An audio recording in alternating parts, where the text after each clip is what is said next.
बिस्मिल्लाहिर्रहमानिर्रहीम। अस्सलाम वालेकुम डियर स्टूडेंट्स। नेक्स्ट लेक्चर में हम आपको खुशामदीद कहते हैं।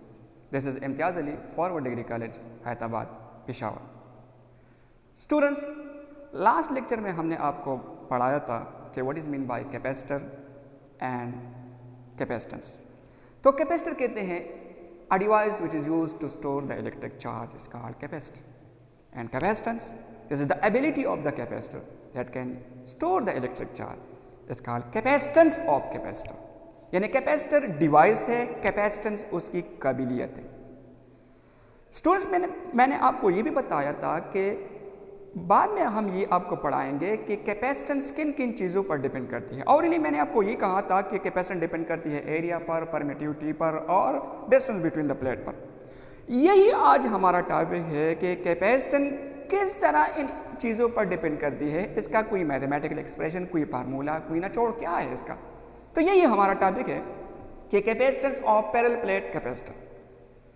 कि अगर कैपेसिटर है, दो प्लेट हमने कनेक्ट किए हैं वोल्टेज के साथ, तो इसकी कैपेसिटेंस किन किन चीज़ों पर डिपेंड करती है। तो इसके लिए हम इस तरह करेंगे कि दो प्लेट लेंगे, एक प्लेट ये, एक प्लेट ये हुआ, इसको हम बैटरी के साथ कनेक्ट करेंगे। तो positive charges are deposit on the one plate and negative charges are deposit on another plate. Students, this is the distance between the plates and this is the potential difference between the plate, जैसे we कहते हैं। और ये जो मैंने line लगाए हैं, इस लाइन, इसका मतलब है कि इस कैपेसिटर दो प्लेटों के दरमियान इलेक्ट्रिक फील्ड भी है।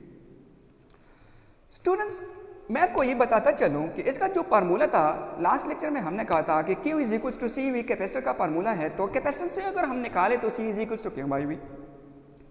ठीक है, ये वही चीज़ें हैं जो मैंने लास्ट लेक्चर में आपको कहा था कि लेट्स सपोज टू प्लेट है, इसको हमने वोल्टेज के साथ कनेक्ट किया, positive charge are deposit on this plate and negative charges are deposit on this plate.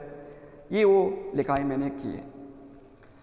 लेकिन जो असल बात है, असल एक्सप्रेशन है, असल मैथमेटिकल फॉर्म है, वो ये है कि C is equals to permittivity, area and distance. This is called permittivity of the free space, this is called area of the plate यानी size of the plates, and this is called distance between the plate. Students, अगर आप इस expression को देखें तो बिल्कुल साफ जाहिर है कि कैपेसिटेंस ऑफ कैपेसिटर डिपेंड करती है डायरेक्ट परमिटिविटी पर, फिर डायरेक्ट डिपेंड करती है साइज ऑफ द प्लेटों पर यानी एरिया पर, और इनवर्सली डिपेंड करती है डिस्टेंस बिटवीन द प्लेटों। वो मैंने यहाँ पे लिखे हैं। अगर प्लेटों का साइज बड़ा हो, एरिया बड़ा हो, तो उसकी कैपेसिटेंसी ज़्यादा होगी 1।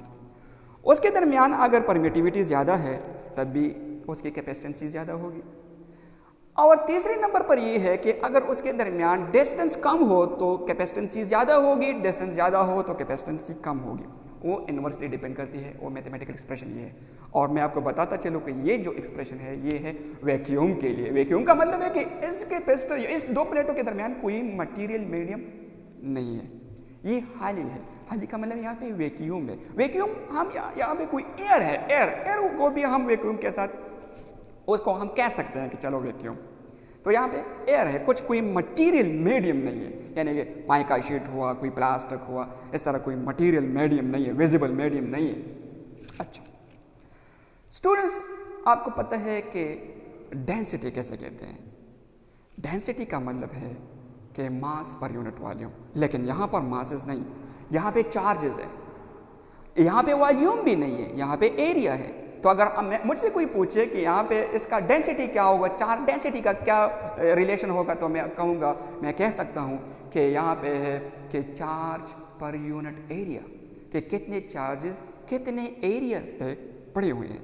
तो उसके कुछ इस तरह फार्मूला बनता है कि density is equal to charge divide by area. Students, from application Gauss law से हमने एक मैथमेटिकल फार्मूला निकाला था कि इलेक्ट्रिक फील्ड कितनी होगी बिटवीन टू पैरेलल प्लेट में।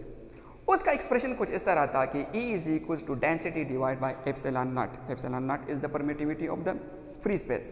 तो अगर हम ये डेंसिटी इस इक्वेशन में पुट करें तो हमारा इक्वेशन कुछ इस तरह बनता है कि E is equals to Q divide by A and epsilon naught. Students, दूसरी बात ये है कि इन प्लेटों के दरमियान पोटेंशियल डिफरेंस है, तो उसका तो भी रिलेशन है, क्योंकि डिस्टेंस भी है, इलेक्ट्रिक फील्ड भी है, तो पोटेंशियल डिफरेंस भी है। तो इसका एक्सप्रेशन कुछ इस तरह है कि V is equal to E D. अगर हम ये इक्वेशन इस इक्वेशन में पुट करें तो कुछ इस तरह बनता है कि V is equal to charge multiply distance divide by area and epsilon naught. Students, capacitor का इक्वेशन है कि Q इज इक्वल टू CV।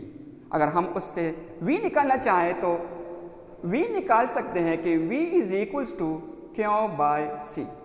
इस इक्वेशन से C is equal to Q by V हमें चाहिए, तो V is equal to Q by C। तो अगर वो हम यहाँ पे पुट करें इस V की जगह, तो इस तरह बन जाएगा कि Q divide by C is equal to वही इक्वेशन, यहाँ पे चार्ज के साथ कैंसिल।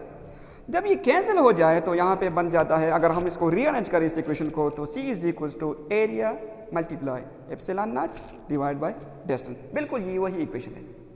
ये हमने प्रूव किया कि हाँ yes, capacitance of the capacitor depend करती है डायरेक्ट एरिया पर, यानी साइज ऑफ द प्लेट पर, डिपेंड करती है परमिटिविटी पर, और इंडिपेंडेंट यानी इनवर्सली डिपेंड करती है डिस्टेंस बिटवीन द प्लेट पर।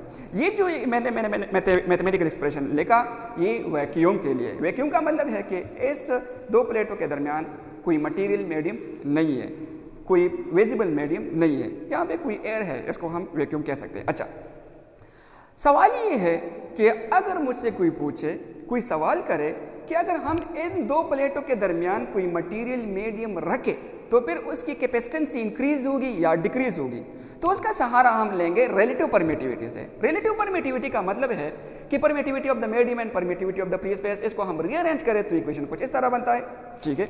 और अगर हम मीडियम के लिए करें तो इस इक्वेशन से हम सिर्फ एप्सिलॉन नॉट की जगह एप्सिलॉन लगाएंगे। एप्सिलॉन का मतलब है कि परमिटिविटी ऑफ द मीडियम। तो अगर हम वो यहाँ पे लेके, तो area permittivity of the medium divide by distance, इस परमिटिविटी ऑफ द मीडियम की जो वैल्यू है relative permittivity multiply epsilon not, हम इसको यहाँ पे शिफ्ट करेंगे। और इससे जो इक्वेशन बनता है वो ये है कि कैपेसिटेंस ऑफ द मीडियम फिर वो होगा area epsilon naught relative permittivity divide by distance. इसका ये मतलब हुआ कि capacitance of the capacitor medium के लिए इंक्रीज होगा as compare to the capacitance of capacitor for vacuum. Thank you very much.